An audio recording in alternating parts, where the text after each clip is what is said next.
This is Carl, the Blood Moon Ursaluna. He represents one of the biggest problems when it comes to competitive Pokemon accessibility. And it's all because he's the slowest and weakest Ursaluna that you could ever find. You see, the Hidden Treasure of Area Zero DLC pack for Pokemon Scarlet and Violet added a ton of new Pokemon to the game, both old and new, and for the most part, made them easily accessible for competitive players. The new Paradox Pokemon, Iron Boulder, Iron Crown, Raging Bolt, and Gouging Fire all have set IVs and natures, meaning you do not even have to reset for them. You just fix them up with some items later on. And all of the reintroduced legendaries from the Snack Man have no guaranteed perfect stats or natures at all, and they're very quick resets. I know what you're thinking. No guaranteed stats would be quite a detriment in older generations. Why is it a good thing now? I'll explain, but before I do, let's get acquainted with the Pokemon stat system, and why you might not want all of your stats to be the highest possible value in competitive play, like Carl here. A Pokemon's displayed stat, which is what you see on the summary screen, is actually made up of three components: the Pokemon's base stat, the Pokemon's individual values, and the Pokemon's effort values. The base stat is something that varies based on species. For example, Glalie has an 80 base speed, but Frostlass has a 110 base speed. Next up is individual values, which is abbreviated as IVs. These are a randomized value that can range from 0 to 31, and they're different between every single Pokemon. Think of them as genetics. We're all humans, but your friend might be taller than you, or you might have wider shoulders than them. Last is effort values, abbreviated as EVs. These are stats that you gained from training Pokemon and using vitamins or feathers. It's why if you only level a Pokemon using rare candies, they will actually be a bit weaker than one that was EV trained. This is like working out at the gym or training for a specific sport. Now for our purposes, we can alter EVs and IVs, but not base stats. And EVs are simple, you just do not train a Pokemon in those stats. But IVs, they're a little bit more complicated. With all of that understood, let's take a look at the two main stats we would want to be lower rather than higher, and why. And they're attack and speed. Speed is pretty easy to explain. In competitive play, the move Trick Room twists the dimensions. What this extremely unclear text is trying to say is that now, while this field effect is active, slower Pokemon move first. So oftentimes when you're building a team around this strategy, you may want your speed to be the lowest possible value, so it's as fast as possible while Trick Room is active. Alternatively, you may want your Pokemon to have its speed stat be somewhere in the middle, so it's faster than certain Pokemon outside of Trick Room, but faster than others inside of it. Frieza actually did this last year when he needed an Iron Hands with a 29 speed IV for his World Championship team. As for attack, having the IV be 0 is a bit more niche, but it's still important. The main use case is the move Foul Play, which varies in how common it is depending on the format of VGC that you're playing. This is a move that deals its damage based on what the target's attack stat is, not your own. The same principle applies to the status condition of Confusion. When you hit yourself in Confusion, you do damage to yourself based on your own attack stat, so making that stat lower weakens the hit. So, if your Pokemon is not using any physical attacks at all, and therefore not using its attack stat, you would want that stat to be as low as possible to minimize the damage from Foul Play and Confusion. Even if they're not common, it is important for competitive players to try and mitigate all risk factors. There, of course, is going to be many more cases than what I just described. Moves like Power Trick and Guard Swap are far more niche, but do have strategies you might need specific values for in the stats. Same with various abilities. Quark Drive, Photosynthesis, and Beast Boost all raise your highest stat. Sometimes it can take considerable changes in EVs, IVs, and natures to make the ability not boost your highest base stat. My favorite example of this is Stakataka needing a defense IV of 16 to make it so that Beast Boost would raise its attack instead of its defense. Why is this such a big deal though? Well, it's because despite IVs being variable, there is not an easy way to control for them for Pokemon that you cannot breed. You just have to reset the game over and over until you get what you want. What about bottle caps? I hear you shout. And you're right. Starting in Pokemon Sun and Moon, if a Pokemon is level 100, now level 50, you can trade a bottle cap to this NPC to hyper train them. This makes the game think an IV in the stat that you choose is 31 for the purpose of battling. And that's all it does. This is actually why randomized stats in the old game were so bad.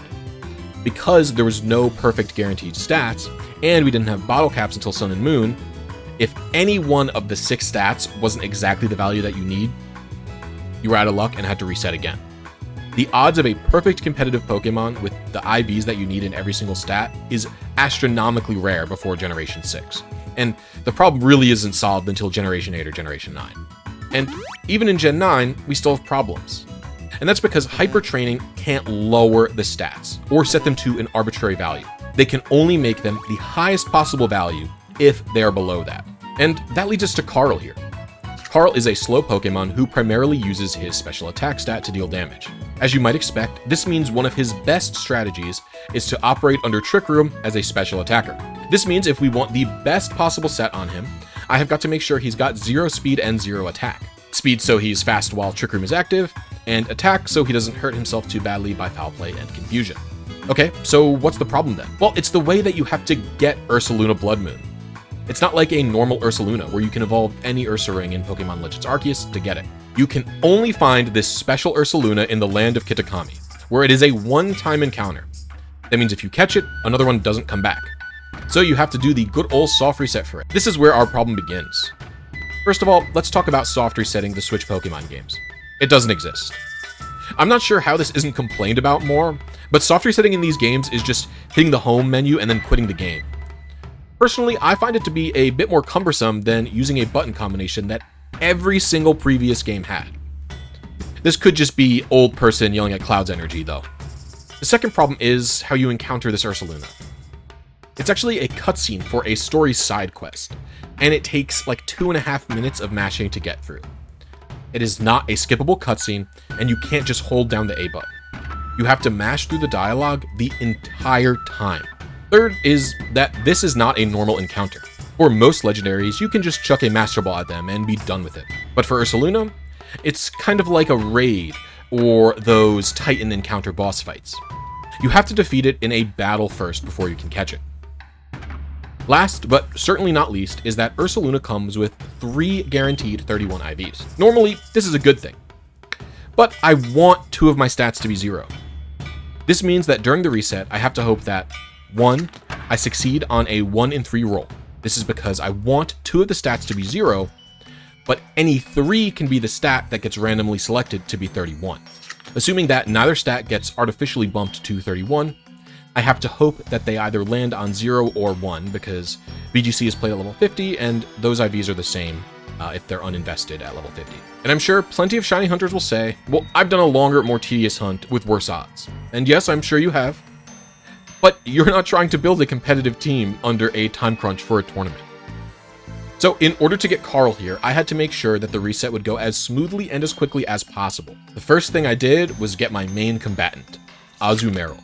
In order to cut the speed of the resets down, I decided to bring an Azumarill that only had 1 point of speed faster than the slowest possible Ursaluna. It took a bit to breed and train it, but that was part of the fun for me. This means, in the battle, if Azumarill went first, Ursaluna very likely had the correct speed stat. This is faster than catching it every time because Ursaluna has a greatly boosted HP stat. Since it's a raid type of a battle, Ursaluna is far more difficult to kill than usual. This is another reason that I chose Azumarill. It's able to 2-hit Ursaluna very easily if it's the correct speed stat. I actually also brought a second Azumarill to KO Ursaluna just in case. Typically, this speed strategy wouldn't work because a Pokemon's nature can change every battle. But for some reason, and luckily, Ursaluna is forced to always be quirky, so I know exactly what the slowest speed stat is going to be. There are also a couple of alternative strategies to this, by the way. There's one with Arboliva and one with Kyogre, and both of them are technically slightly faster. Ultimately, I just used the speed IV strategy with Azumarill because I don't think that checking for the attack IV saves any time, and compared to Kyogre, I was only losing time on successful speed IV discoveries. So I don't think I've wasted that much time. The only other thing I did in-game was I made sure that I had a full party, and then in the options menu, I set send to box to be manual. This is so that upon capture, I could immediately view Ursaluna's stats without having to watch the post-battle cutscene. Out of game, I did one final thing, which was acquire this. My Ghoulie Kit King Kong Pro 2 Turbo Controller. The reset here is so long, and you have to mash through so much dialogue that it would literally cause me pain to mash like this for hours because I have tendinitis. So I automated it a little bit with a controller. I had to be present and pay attention to whether or not Azumarill outspeeds Ursaluna, but that's really all I was doing. And with that, the hunt began. Day in and day out, I would sit there between 2 to 5 hours streaming this hunt to you all. I wasn't doing much, I was just talking to chat and hitting the home button, occasionally getting excited about Azumarill being faster than Ursaluna. I started counting how many zero speeds that I saw, and it was during this time I realized another sad truth. Sometimes, albeit rarely, Ursaluna would be the same speed as Azumarill, and then Azumarill would win the speed tie. This means that I could get false positives on speed. Those were always heartbreakers. But not as heartbreaking as the few times I did get a false positive, but also got a 0 attack IV. Yes, that's right, I got at least 4 0 attack 2-speed Ursalunas, which is probably good enough for most people. But me, no. I wanted that prize.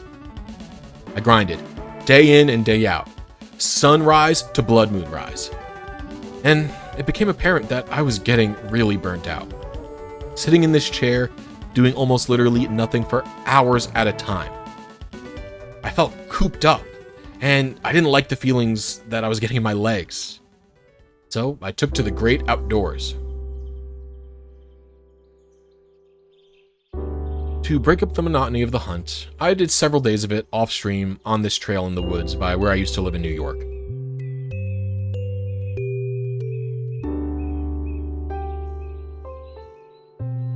It's an old train track that has been paved overs for walkers and cyclists. I walked every day to the 1 mile marker and back because that's where a beaver was staying.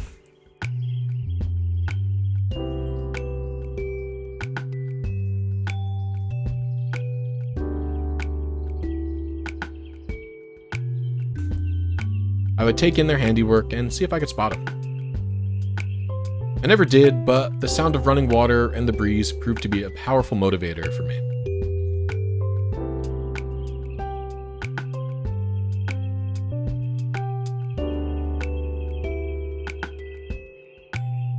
Unfortunately, I didn't get the Ursaluna out there. But several days of walkies proved to be exactly what I needed. And in my very next stream post-walkies, I found Carl. He's named Carl after the dog my family fostered a decade ago. I was telling the story about how the dog Carl got his name while I found this Ursaluna. So I named the Pokemon after the dog. And that's it. 519 resets, 21 hours and 31 minutes, 19 minimum speed seen, 4 0 attack found, 1 0 attack, 0 speed. It's funny. In general, I think that Game Freak did a really good job improving competitive accessibility across both DLCs, but this was an insane blunder. I get wanting the special encounter, but let Blood Moon Ursaluna spawn in the overworld after, or let regular Ursaring evolve into it, or something. It's kind of a big deal because Ursaluna is a pretty good Pokemon. But at least that's the only one with this issue, right? I know this is kind of different than my technical or RNG videos, but I hope you all enjoyed this little adventure. Till next time.